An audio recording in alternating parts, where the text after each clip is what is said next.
Here's the big question this show answers. How do we leverage technology and human science to positively impact our personal and professional life? The Tech Human Experience has the answer. Here's your host, Inc. 5000 tech founder, neuroscience junkie, and Navy SEAL wannabe, Javier Guerra. Hello, my fellow tech humans. Today's guest is a seasoned executive leader in the manufacturing and supply chain industry with a wealth of experience at renowned companies like 3M, Mattel, and Starbucks. He has consistently driven complex organizational changes and business transformation initiatives. His inclusive leadership and passion for talent development have paved the way for highly successful teams and exceptional results. He has also been instrumental in the Game Changer program at 3M, fostering innovation and growth. Please welcome Peter Gibbons. Thank you for joining us today, Peter. Oh, you're very welcome. Really happy to be with you and part of this conversation. Yes, always great talking with you. Love hearing your stories. And, I know you're extremely busy right now. There's a lot going on at 3M. Your time is greatly appreciated. Let's jump in here and start out with a statistic around cross-functional team leadership. So top executives report a 35% increase in organizational performance when leading effective cross-functional teams. What key strategies do you employ to lead cross-functional teams effectively at the executive level? It's a really fine question because the way we organize companies tends to be by department or by function, and people naturally are looking to improve and optimize, their part of the business. And when you bring people together out of their silos, it inevitably means more work, right? Because you're going to get asked questions about what you're doing. You're going to be with people who don't always understand why you do things a certain way. And cross-functional teams and cross-functional efforts are harder work because people need to step out of their area, they need to think bigger, and they need to be open to being challenged, questioned, and tested on how it all fits together. I think number one, as a senior executive, it's important to recognise that. And when you build a cross-functional team, it sounds obvious, but make sure you're bringing in people who are largely collaborative by nature, because a cross-functional team is a collaboration. And not everybody enjoys that and not everyone's good at it. So you choose the team wisely, people who are able to cross the aisle, see into other people's areas, be respectful and constructive. That's number one. The second one is there's got to be a reason. We all know that you can be in cross-functional teams that you think, why am I in this? Why are we doing this? Where are we going to go with it? And my job in that is to make the goal completely clear. We're going to make sure that the imperative, as I call it, the outcome, the goal, is crystal clear. And everybody in that team has to agree that we have to achieve that mission, we have to achieve that goal. Without that, you end up with people drifting back into their day-to-day spaces, right? And then I'd say the third thing is, how do you move that team to actions? How do you go from talking about the problem, defining the problem, explaining the problem, to creating an action plan? And I think one of the things that I've always been pretty good at is helping move a team to, now we understand this, here's what we're actually going to do next. Doesn't mean we've got every action laid out, but we've got to know what are the 2 or 3 or 4 next things we're going to do. And that means that when you meet, you're talking about the actions and the progress. You're not talking about the problem again. You're not debating again why we're here, is it the right thing to do? Why did you say this last week? Why did you do things your way? And so those are the key things for me. Move it to action. And then people feel really good because you're starting to report and say, well, I said I'd do this, or I've done it. And Bill and I said we'd do this. Jean and Mary said they'd do that. And now you've got this positive view that says, hey, we're moving this thing forward. We're together, and together we're executing the joint actions that we agreed. And then it becomes fun. And you've broken people out of their silos towards the goal, the collaboration, and the progress. Yeah, and I can imagine it's so difficult being at such a large organization, right, like 3M. There's the potential for so many silos to be created because it's so massive, right? And with all the changes, especially right now, that are going on within the organization, but not only that, within technology, it's just evolving so fast. And it's almost like, emptying the ocean with a teaspoon, that I like to call it. But I believe that as all these changes continue to unfold more and more, and it's really a foundational point of what really our company is based on, it's really about the people, right? Yes. And it's getting those people aligned. And that, what I like to say is that human technology is much more powerful, but we have to have it aligned, and we have to have it optimized to where we can handle that pace of change and work together as a team effectively so that we can get that synergistic effect. It's challenging for everyone, but for an organization like ours, much smaller than 3M, I'm assuming it's way exponentially more challenging when you get into such a massive organization. It is. My last role outside 3M was running a small startup joint venture for Goodyear and Bridgestone, 1,500 people. As CEO of that, I could literally touch every person, either through technology or physically by visiting sites, or through technology. You could reach almost everybody when you needed to. And you know that with your company, like they know you and they get to know you and they understand what you're about. When you get to this kind of scale, it is a different set of skills. You've got to do it layer by layer. I've got 45,000 people, but the starting point for me is the 10 direct reports I've got. If I haven't got them aligned and focused, I can't go and try getting supervisors on the shop floor aligned and focused. You've got to take it layer by layer. So it requires a little bit of patience, but also a lot of determination to work it layer by layer. Yeah, I bet. It's definitely an acquired skill set.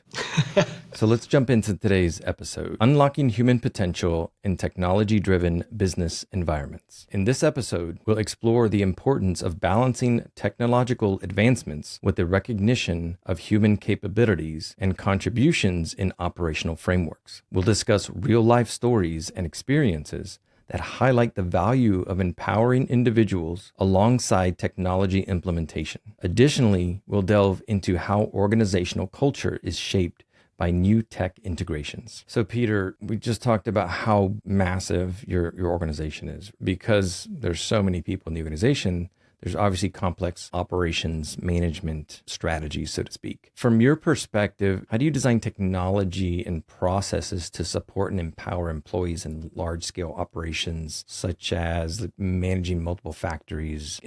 Countless products. Yeah, it's a wonderful place to start because I believe that people are remarkable. Right? I believe that people are intrinsically heroic. You've got to make sure you don't consider people to be the problem. People are the answer, right? People are the solution. And when I look at technology, particularly in something the scale that we have to be careful and clear. Are we bringing a technology solution to help people be more successful, to solve a business problem, to make us better and define better, more productive, higher service, lower inventory, fewer defects, more reliability, greater speed. And I think it's so important in particularly very big, complex organizations that you keep people focused on what business problem are we trying to solve. What is the exam question, as I like to call it? And like anybody, I can jump on a technology and go, well, this is really cool, let's go do that. And you have to hold yourself back and say, well, why am I doing it? Because it's really cool and neat and new. No, that's not going to work. The first place I start is visibility, is to use technology in a manner that makes the situation, the problem, the information more visible to people. And that can be as simple as, right, we launch a lot of products every year. Do we know the status of every product launch? Do we have an approach that allows us to be crystal clear on where we are in a product launch life cycle so we can do something to improve it or make it faster? How are we using technology to measure the effectiveness and performance of our production lines? Well, if I could just maybe tell a quick story. Please. I remember years and years ago, somebody coming to us with this incredibly complicated solution that we could put into our factory floors, link up every part of every machine to sensors, put it through a massive computer, big displays and screens. And I looked at this and I said, but how does it help us? And the answer was, oh no, Peter, we're going to have this big screen and Bill on night shift and Gene on second shift, they'll know they're behind. And I said, I think they know they're behind already, right? I think they know if the machine's ahead or behind. Yeah, but this will give us perfect information. Well, what are we trying to do? We're trying to make the machine run more reliably, fewer defects and faster. So this other company came along with a solution which was one sensor and a keypad and a computer. And you put the sensor on the machine and it said every time the machine stops, every time the sensor gets broken, you press a button and you pick one of 9 different failure codes, type in one number, and then you reset the machine. It doesn't have a dozen sensors, it doesn't have display screens, it doesn't have all this thing. And we learned for the first time, after just a few weeks, we learned how many of the problems were due to the filling heads, how many were due to the cans getting trapped on the line, how many problems were from the palletizer, the stretch wrapper, the labeler, etc., etc. You know where I'm going, right? Yeah. And suddenly, in the space of weeks, we could stand back and say, we now fully understand all the losses on this machine, and all we did was put on one sensor, one keypad. That's a fantastic piece of technology, which was very inexpensive, but it led us to really clever technologies as we developed new ways of running these lines all across the world, because it helped us get visibility on the problem. I started there. In a complex organisation in particular, do we really know the starting point? Do we know where we are on machine performance? Do we know where we really are in inventory? When we talk about inventory, do we have clear visibility on how fast inventory is turning, what inventory is too high, what inventory is too low, what's old, what's about to go past its due date? And you use that to build consensus around we need to do something. And then that leads you to what exam question am I solving, and how can technology help me do that? How can it help me get better? How can it help me run with higher service? How does it help me run a machine more effectively? How does it help me run like vision systems? How does it lead me to vision systems that are 1,000 times more effective than a human being at spotting issues on a large web running at hundreds of meters a minute? So I think you have to ensure that you stay very focused on getting the right visibility, benchmark and calibrate what is my true performance, and then what am I trying to do? And then the technology solutions seem more obvious and more apparent because you're trying to solve a problem. Yeah, I love that. I love that. So a friend and actually a CIO of one of the companies, or ex-CIO of one of the companies that 3M acquired, one time he said, cool is not a good business case, right? And so there's so many cool technologies out there, but you really have to think about from a business perspective. And I think a lot of times we get caught up in the shiny objects, and it's so important that we're really taking a step back and looking at the big picture. But the data is so important, and that's something that I'm very passionate about. I believe that the humans are the most powerful technology, but how are we looking at the teams? How are we measuring the teams? How are we tracking the teams? How are we then leveraging the technology to make sure that we can amplify the effectiveness of those teams moving forward? And it's such a big area, and I think it's becoming more and more important as all the exponential changes just hitting us from all directions now.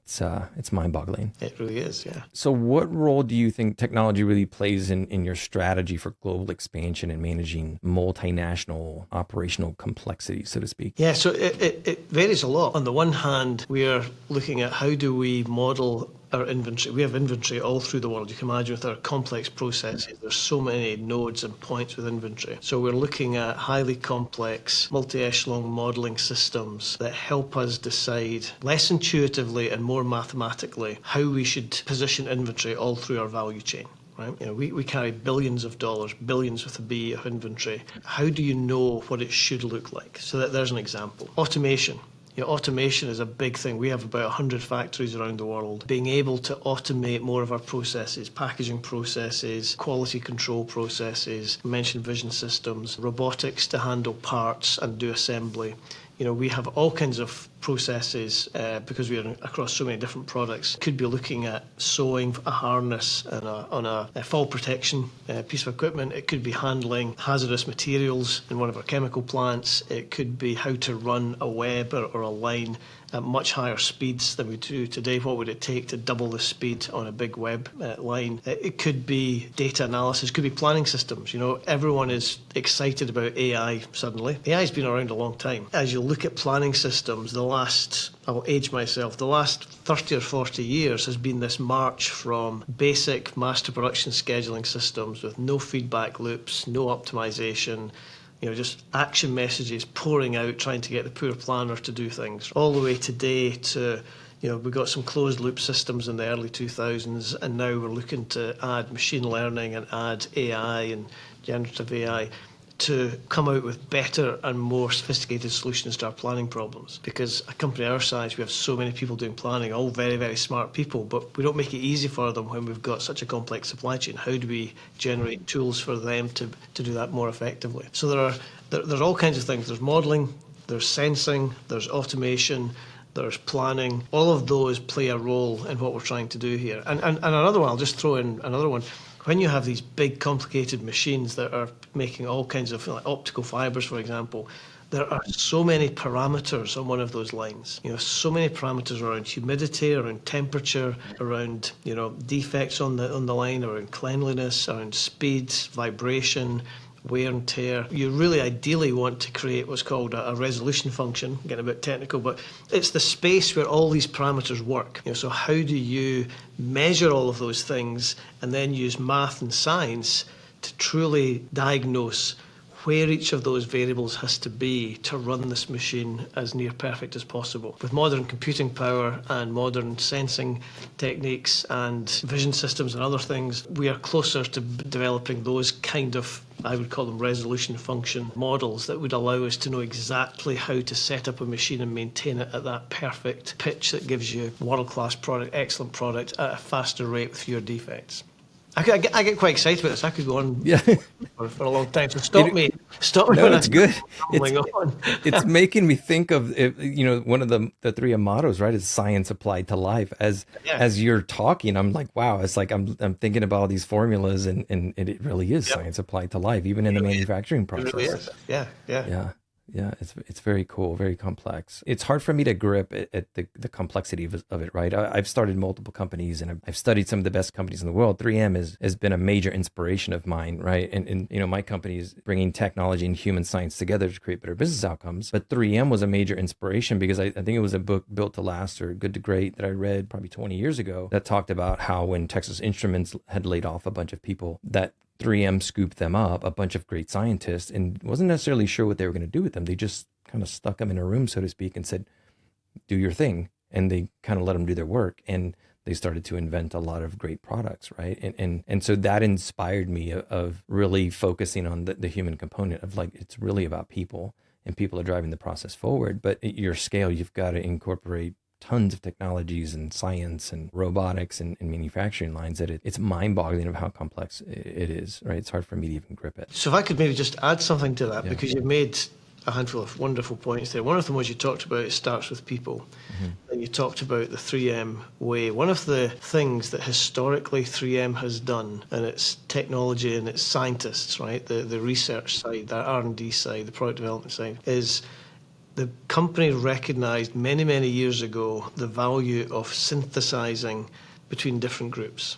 And your very first question mentioned about being cross-functional. So if you meet, and you probably have, I think you've seen the Innovation Centre. When you go around the Innovation Centre, you see how 3M traditionally has harnessed that if I know this technology, right, say adhesives, and Mary over there knows abrasives, and Bill over here knows about film technology. People have moved between these different disciplines, and I think we estimate there's about 50 of them. But when they go from one to the other, part of the reason for moving is to take what they know about where they started to this other technology, and then they're encouraged to join them together. They don't forget everything you know about adhesives when you go to films. You're now moving to films so that you can bring what you know, because somewhere there'll be a problem that needs films and has adhesives, right? Somewhere there'll be a problem that requires films and abrasives. Somewhere there'll be a problem that requires micro-replication with either film or with what we call precision grains for our roofing products and other products.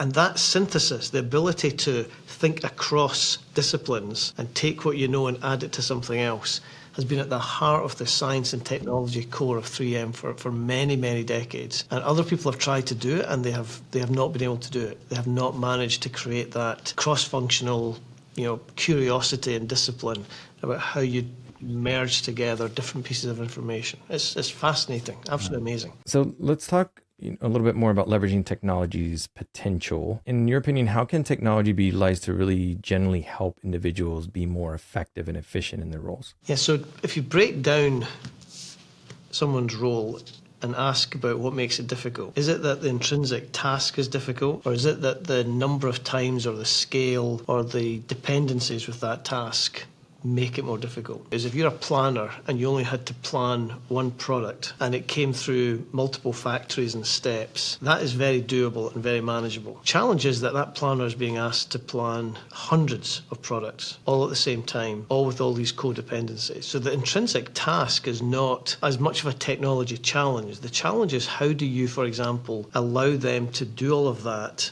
productively and get it right. And so I look at, when you look at tasks, is it the intrinsic, individual task that is the problem, or is it the scale or complexity or dependencies that come with it? And people are very, very smart, and they always find ways to achieve their task. I look at technology and say, how do I help make it more like that one individual task? How do I remove some of that complexity and help them be able to think through that kind of multi-echelon problem and be right more often? And technology can truly help with that. That's where having the right data and systems and modelling and decision-making tools can truly help. And I see that as being vitally important. It's a bit like trying to maintain a very complicated production line, right? You're relying on the knowledge of very smart maintenance people, super, super smart. How do you make it easier for them? How do you take all that information they know, all that experience, and how do you use technology to help them problem solve and be right first time or right more often? Because there's still a lot of trial and error. When you're a busy maintenance person, you've got so much work to do, and these machines get more complicated. How do you make technology help them be successful? And that could be data, that could be visualization systems, it could be how you put together preventative maintenance tasks, it could be one-page instruction sets as to how you change out a part or do something. But I see that as being a key thing as well. Yeah, I think when we figure out how to download all that experience into people's head, right, and then plug it into like AI to help us look at everything, that would definitely help. Yeah. Scarily, we may not be that far away from being able to do something like that, but I don't know, from an ethical perspective, it's I think the other thing is, if you think about anything that we do, we want to do it more reliably, we want to do it with fewer defects and errors, we want to do it faster or more productive, and we want to increase capacity. And whatever a technology solution is doing, whether it's on a production line or someone in an office or someone modelling information or someone doing a planning task, all of these things, or developing a new product, how does the technology help them go a bit faster, create more capacity, make fewer mistakes or create fewer defects, and make the whole process more reliable? If you think of those kind of parameters, that's really at the heart of how we've used technology,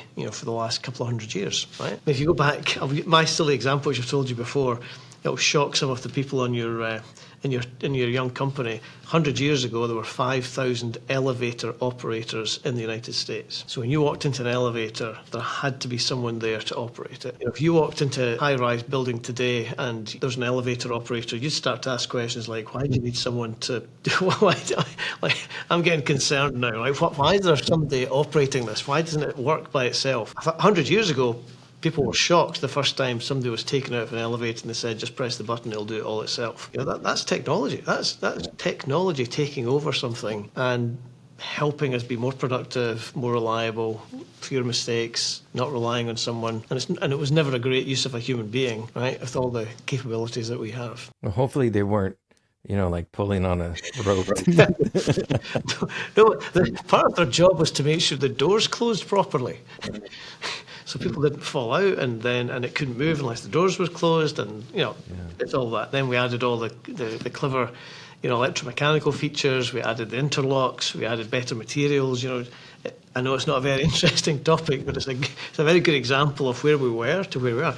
Another example, airplanes. Before your time, back in the 60s, you had a pilot, a co-pilot, and a flight engineer, right? Commercial airlines had a flight engineer. Again, if you walked onto a plane and you said to someone in uniform, what's your job? Well, I'm the engineer for this Boeing 737, 757. You would be shocked if someone on the plane said, don't worry, I'm the engineer for this flight. What are you going to do? I'm going to turn switches and knobs, and I'll have a wrench, and I'll have some lubricant and some hydraulic fluid. You'd get off the plane.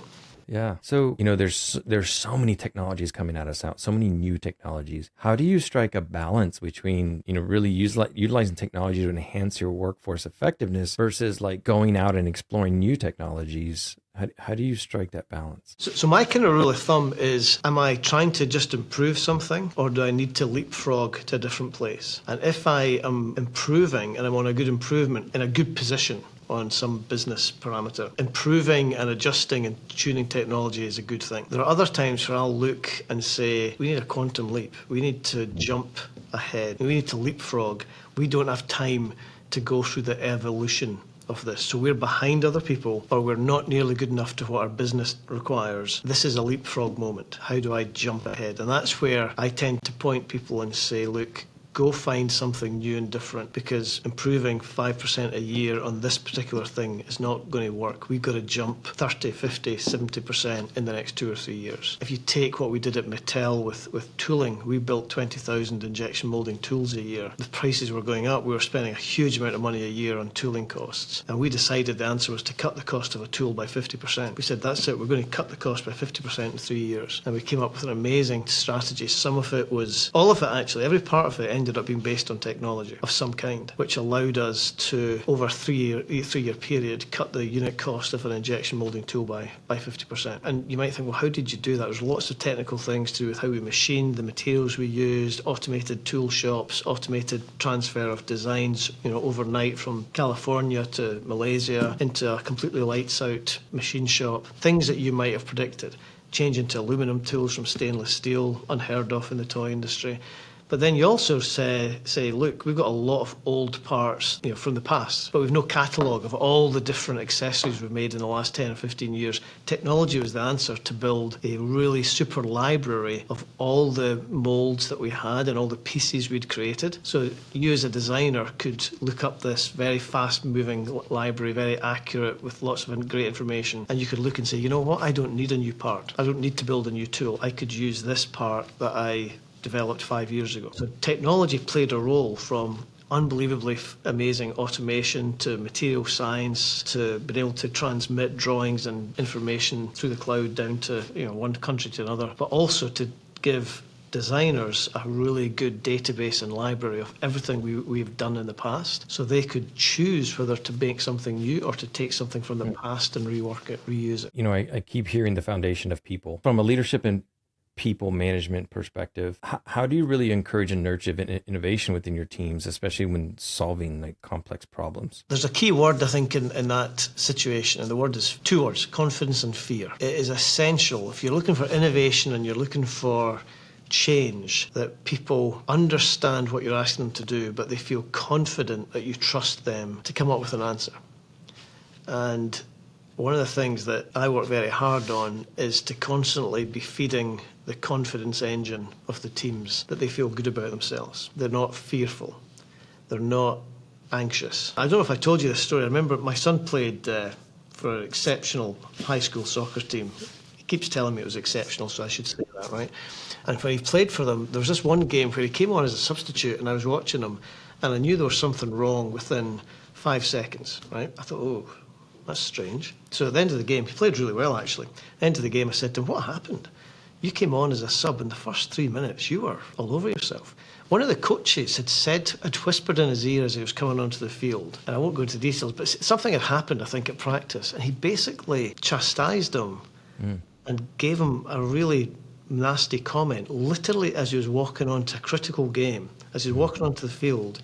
One of the coaches chose to say something to him about a previous performance. Now, the reason I'm telling you that is you can't expect anybody, whether you're an athlete or you're a scientist or a professional executive or someone else, right, or anybody, if your last words to them are, I don't trust you, or I don't like you, or I don't think you're good, and then you ask them to be exceptional, I'm sure you don't do that in your company. You don't put your arm around people and say, I think you're a real problem, now go get a cure for cancer, right? By the way, I think you're stupid. We know that's not true. And so we've got to build confidence, and we do that by protecting people and removing the fear of failure. And we build their confidence, and we say to them, you got to think broadly, you got to take chances, you got to be innovative, you got to take on these new things. And I want you not to be afraid. I want you to be bold, and I want you to speak up, and I want you to be transparent, and I want you to ask for what you need. I want you to be unrelenting in telling me what is necessary to solve this business problem. And if they are feeling the wrong kind of pressure, they will not be able to handle innovation, fresh thinking, new thinking, groundbreaking things. People will put enough pressure on themselves without us terrorising them and injecting fear and lowering people's confidence. If we're asking for elite performance, we need to treat people like elite athletes. We need to look after them. It doesn't mean you can't say to someone at halftime, you need to track back, you need to run faster, you need to pass the ball more effectively. There's nothing wrong with giving someone feedback, but for innovation and real testing circumstances, you've got to help people feel valued and cherished and cared for. They will put enough pressure on themselves. Good people will put enough pressure on themselves. Yeah. Yeah. I'm going to try not to take the rest of the show here because you're poking a lot of my buttons, right? But I'm extremely passionate about this. But if you think about the human brain from a neuroscience perspective, Dr. Henry St. Cloud said that one part is that multitasking reduces the human brain or intelligence to that of a confused hamster, right? And so we need to be able to focus, right? And so we may be able to do a lot of things, but we're really knocking out one thing at a time. And if you study tactical teams, very elite tactical teams like Navy SEALs, it may seem like they're doing a lot, but they're actually very focused and targeted, and they're completing one task and moving immediately to the next. Yep. And so when you put fear into that game or doubt, when we're our own biggest critics, and we typically are in our own way as humans, it's a human condition. When you strike that and you put the human psyche into a state of fear, that is scientifically proven to also, like multitasking, it will reduce the amount of effective. The human is incapable of being at their top, at their best, their top performance when they're in a state of fear. And so it's really one of the biggest foundations of why Tech Human was created. And we bring in that tech and human science component because all of this change that's coming at us, all of this evolution, all of the uncertainty, all of the VUCA in the world today can put people in a state of fear. And especially technology leaders, things are moving so fast. If you think about a CISO, a Chief Information Security Officer, they have so much pressure on them. The attack vectors are now amplified with AI and all this stuff. And in order for them to really manage everything, they have to have an effective team and have that team aligned, but they have to be able to effectively keep that fear out. Because once that fear creeps into them or to their team, it makes their productivity levels go down and they'll make more mistakes. So us as leaders, of course, I completely agree with you. We need to try to motivate and inspire versus chastise and scold. Yeah. Granted, we do need to give constructive feedback in a certain way, right? And as the leader, as you are, as I am, part of our job when we realise something is truly difficult is we've got to show enough patience that people are able to tell you what the answer will be. And then we get to jump in and be more demanding in the timetable to fix it. I'll give you an example. When I was running Tire Hub, we very early on discovered we had a terrible problem with our master customer file and how it had been constructed with our two shareholders. And we're having billing problems, the most awful billing problems with our customers, letting people down. I know a fair amount about a lot of things, and the first few meetings as the CEO, I'm giving my suggestions, and I hear something and I'm joining dots, and after about 2.5 days of this, you realise that I have no idea what I'm talking about, right? Like, this is not a typical problem. This is not one of those things where if we just got the team rallied, they'd go fix it. They truly could not understand how this had been set up and was giving us such problems. And then as the leader, you've got to stand back a bit and say, I need to show patience here. I need to ask good questions, and I need to let them problem solve and make sure they're thinking logically. And when we meet, it's not to berate them. And I've got to bite my tongue. And I remember after several weeks, they came in, right? And you've had these situations. The team comes in and says, we've cracked it. We worked out what's wrong. And you think, okay, it's taken us like 5 weeks. Meanwhile, customers are getting let down all the time. And they say, and don't worry, we can fix this in 6 weeks. And then as the leader, that's when you jump in, you kick in and you go, actually, I'll give you 2. Because there's a point where you recognise you've shown the patience to let them really understand it. And now you have to call on them to do the next clever thing, which is, we can't wait 6 weeks. And here's why. Go solve it in 2 weeks. And they did. And if I'd been a real bad leader during those previous 5 weeks, their appetite to go and try and install this fix in 2 weeks would have been negligible.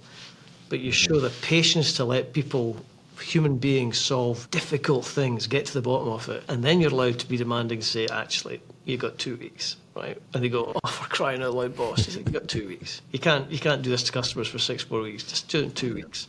And 2 weeks later, they come back and they go, yeah, we've done it. You go, great, well done. It just makes me think about I said earlier about us. We're the ones holding ourselves back. We are so much more powerful than we realize. Yes. And when that necessity and that need comes in, there's something that kicks in the human. Basically, they can pull off miracles, right? When they thought before that, it's going to take us 6 weeks. Yep. That need came in at 2 weeks and boom, they knocked it out, right? But for some reason, their perception is that they needed 6. That's right. And it's amazing to see that happen. I've seen that happen before. So And they have to feel it's worthwhile. They believed this was a true, serious business problem. This wasn't something that Peter was just going on about. I think you've seen this, I'm sure, where the imperative has to be clear.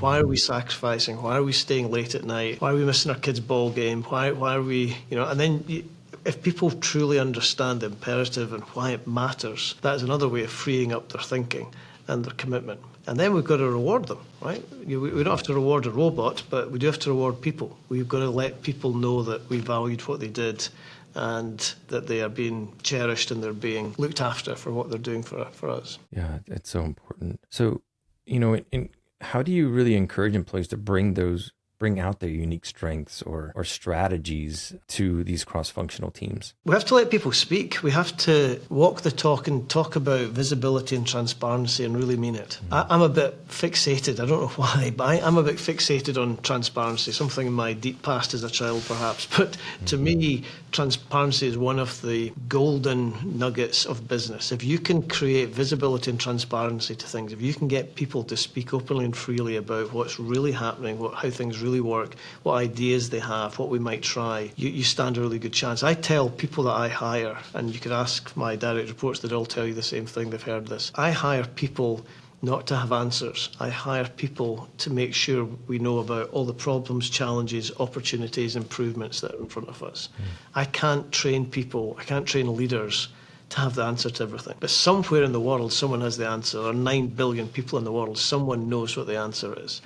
If I can get my teams to be comfortable getting everything on the table, we have a really good chance then of working on the right things, prioritising the right things, and creating an atmosphere where people will speak up, where someone will put their hand up and say, hey, we've got a problem, this is not going to work, this is not working. You've got a chance that someone will come into your office and say, hey, this thing that we're installing is not going to work, we've got a problem, it's going to be over budget, it's going to be too late. And you want people also, it's the same technique, I've got a great idea. Haven't thought of this. Can we try this? Hey, I heard what Bill said, I heard what Mary said. We should pull them together and get them to talk to each other. That whole thing about allowing people to speak up. None of us are perfect. There are days where you go home and you think, oh gosh, I could have been a bit more patient, right? On average, people need to know that they are allowed to speak up. It's so huge, and our number one core value at TechHuman is building trust.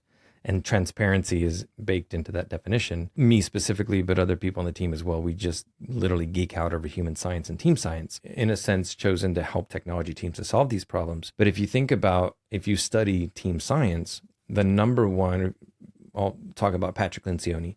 Patrick Lencioni is a guy that teaches about team science and team productivity and some of the world's most effective teams. And what he says is that foundation is trust. And when you have that environment of transparency, you're going to accelerate that trust, that level of trust.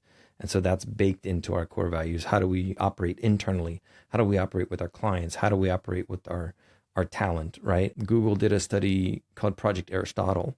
And what they were doing, they studied a bunch of different teams, and they were trying to find the patterns and what is the most powerful characteristic of some of the best teams in the world. And they found that the number one thing that you needed was an environment of psychological safety. Then people being able to say what's on their mind and put it out on the table. And that is the most important thing when you're talking about highly effective teams. So it makes me think about that stuff when I was hearing you talk. So I absolutely agree. So Peter, in your opinion, what technology does the world need that doesn't exist yet? The ability to make a flat roof that doesn't leak. That is number one. That mankind can put a man on the moon or a woman on the moon and can do all these amazing things, but I run all these factories and distribution centres around the world, and so far the humankind has not invented a flat roof that doesn't eventually leak. But I know that's not what you meant me to say, but that would be one of my starting points, right?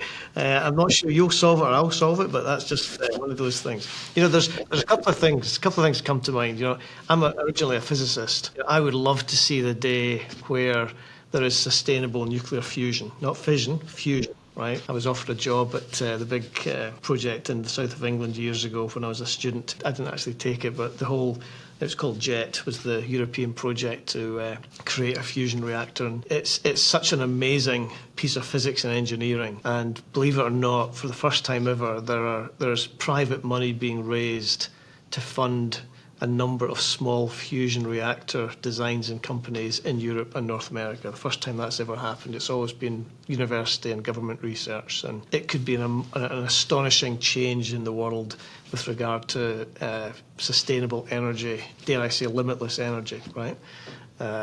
And as a physicist, it just fascinates me. That is a technology that the world definitely needs. The other place I'd go to, very different, is, you look at education. You look at teaching our children, right? Educating our children. I believe teachers are vitally important in that example they set. I'm always concerned, do we know how to use technology to help educate children? Right? How do we, and people in general, right? How do we use technology to drive better educational outcomes? I was very fortunate. I went through the Scottish public school system, which at that time was renowned around the world.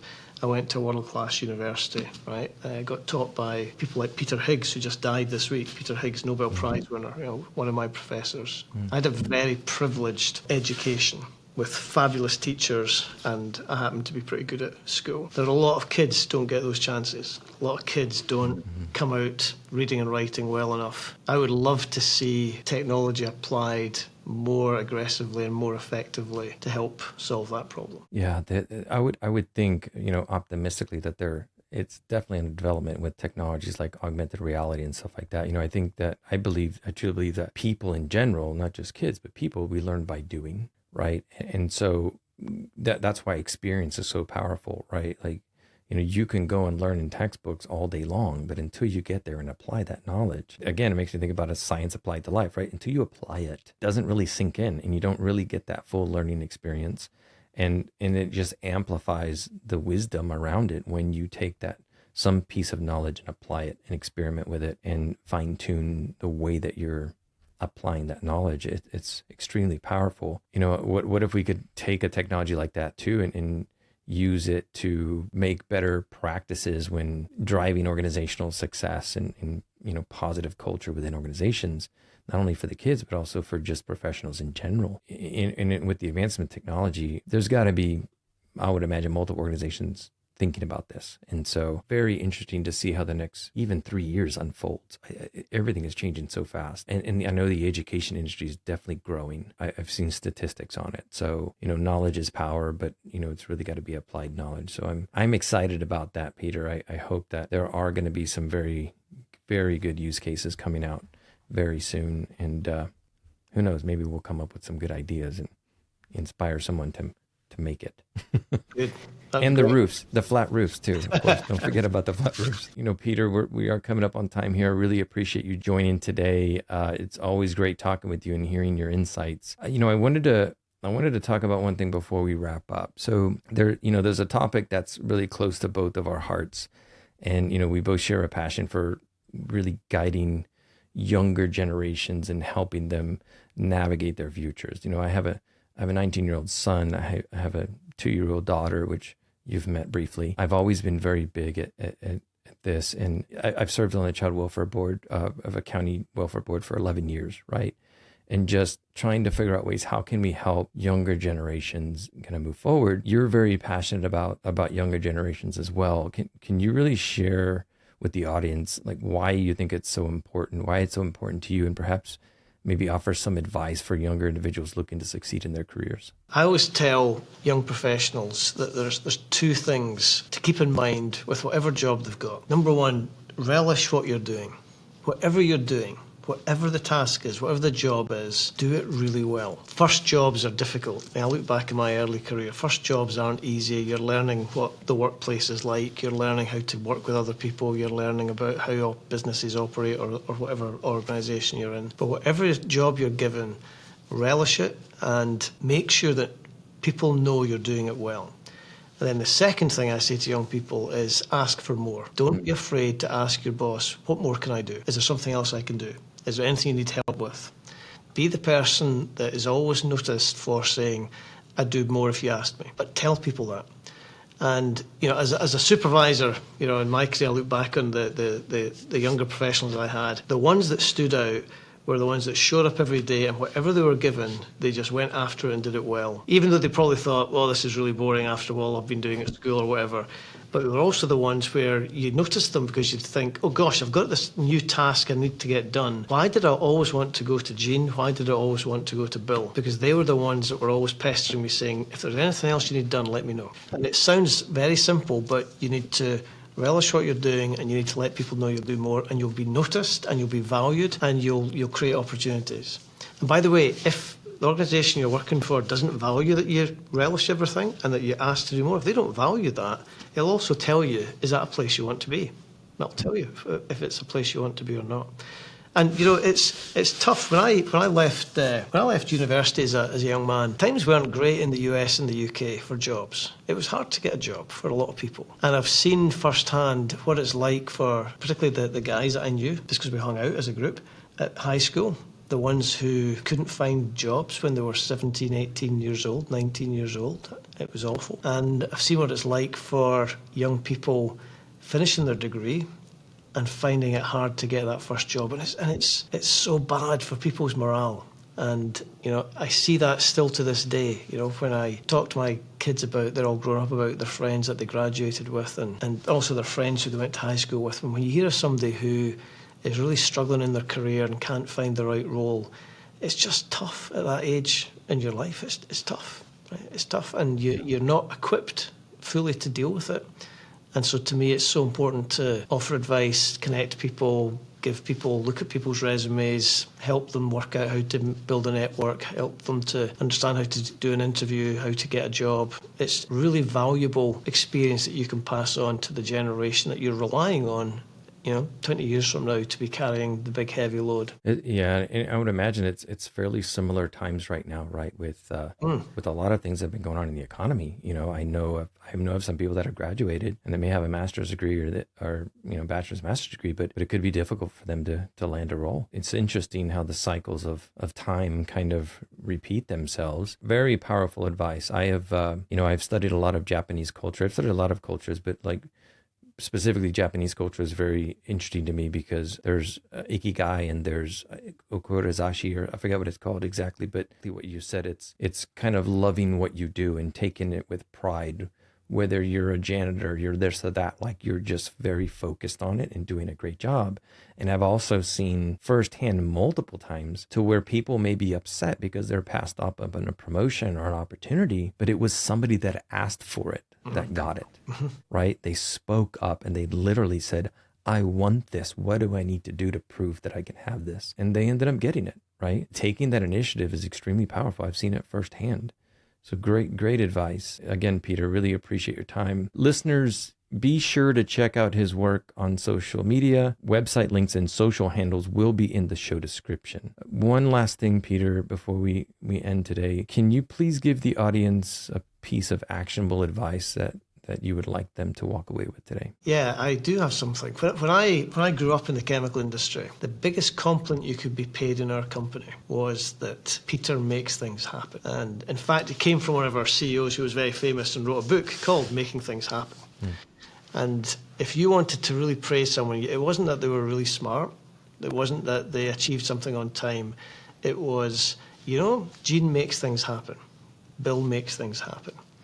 And be a person that makes things happen. That when you're around, you distort the field around you in a way that things happen, things move, things get done, progress is made. Be a person that makes things happen. And whatever you do in life, work, outside work, be someone that makes things happen. The world needs to be different because you're there, and that's because you get things done, you make things happen. Yeah, love it. Listeners, make sure that you walk away here and make things happen. Put that in your mindset, make things happen. Thanks again, Peter. I'm looking forward to our next conversations. Great advice. Love listening to your stories, especially with the accent. That of course helps as well, right? Thank you so much. It was a privilege to be part of this conversation, and it was very kind of you to invite me. Well, the pleasure is all mine, Peter. Great having you on the show. Listeners, don't forget to help your fellow tech humans. Share this podcast and follow me on LinkedIn at Javier Guerra 360. I'll see you next time on the Tech Human Experience.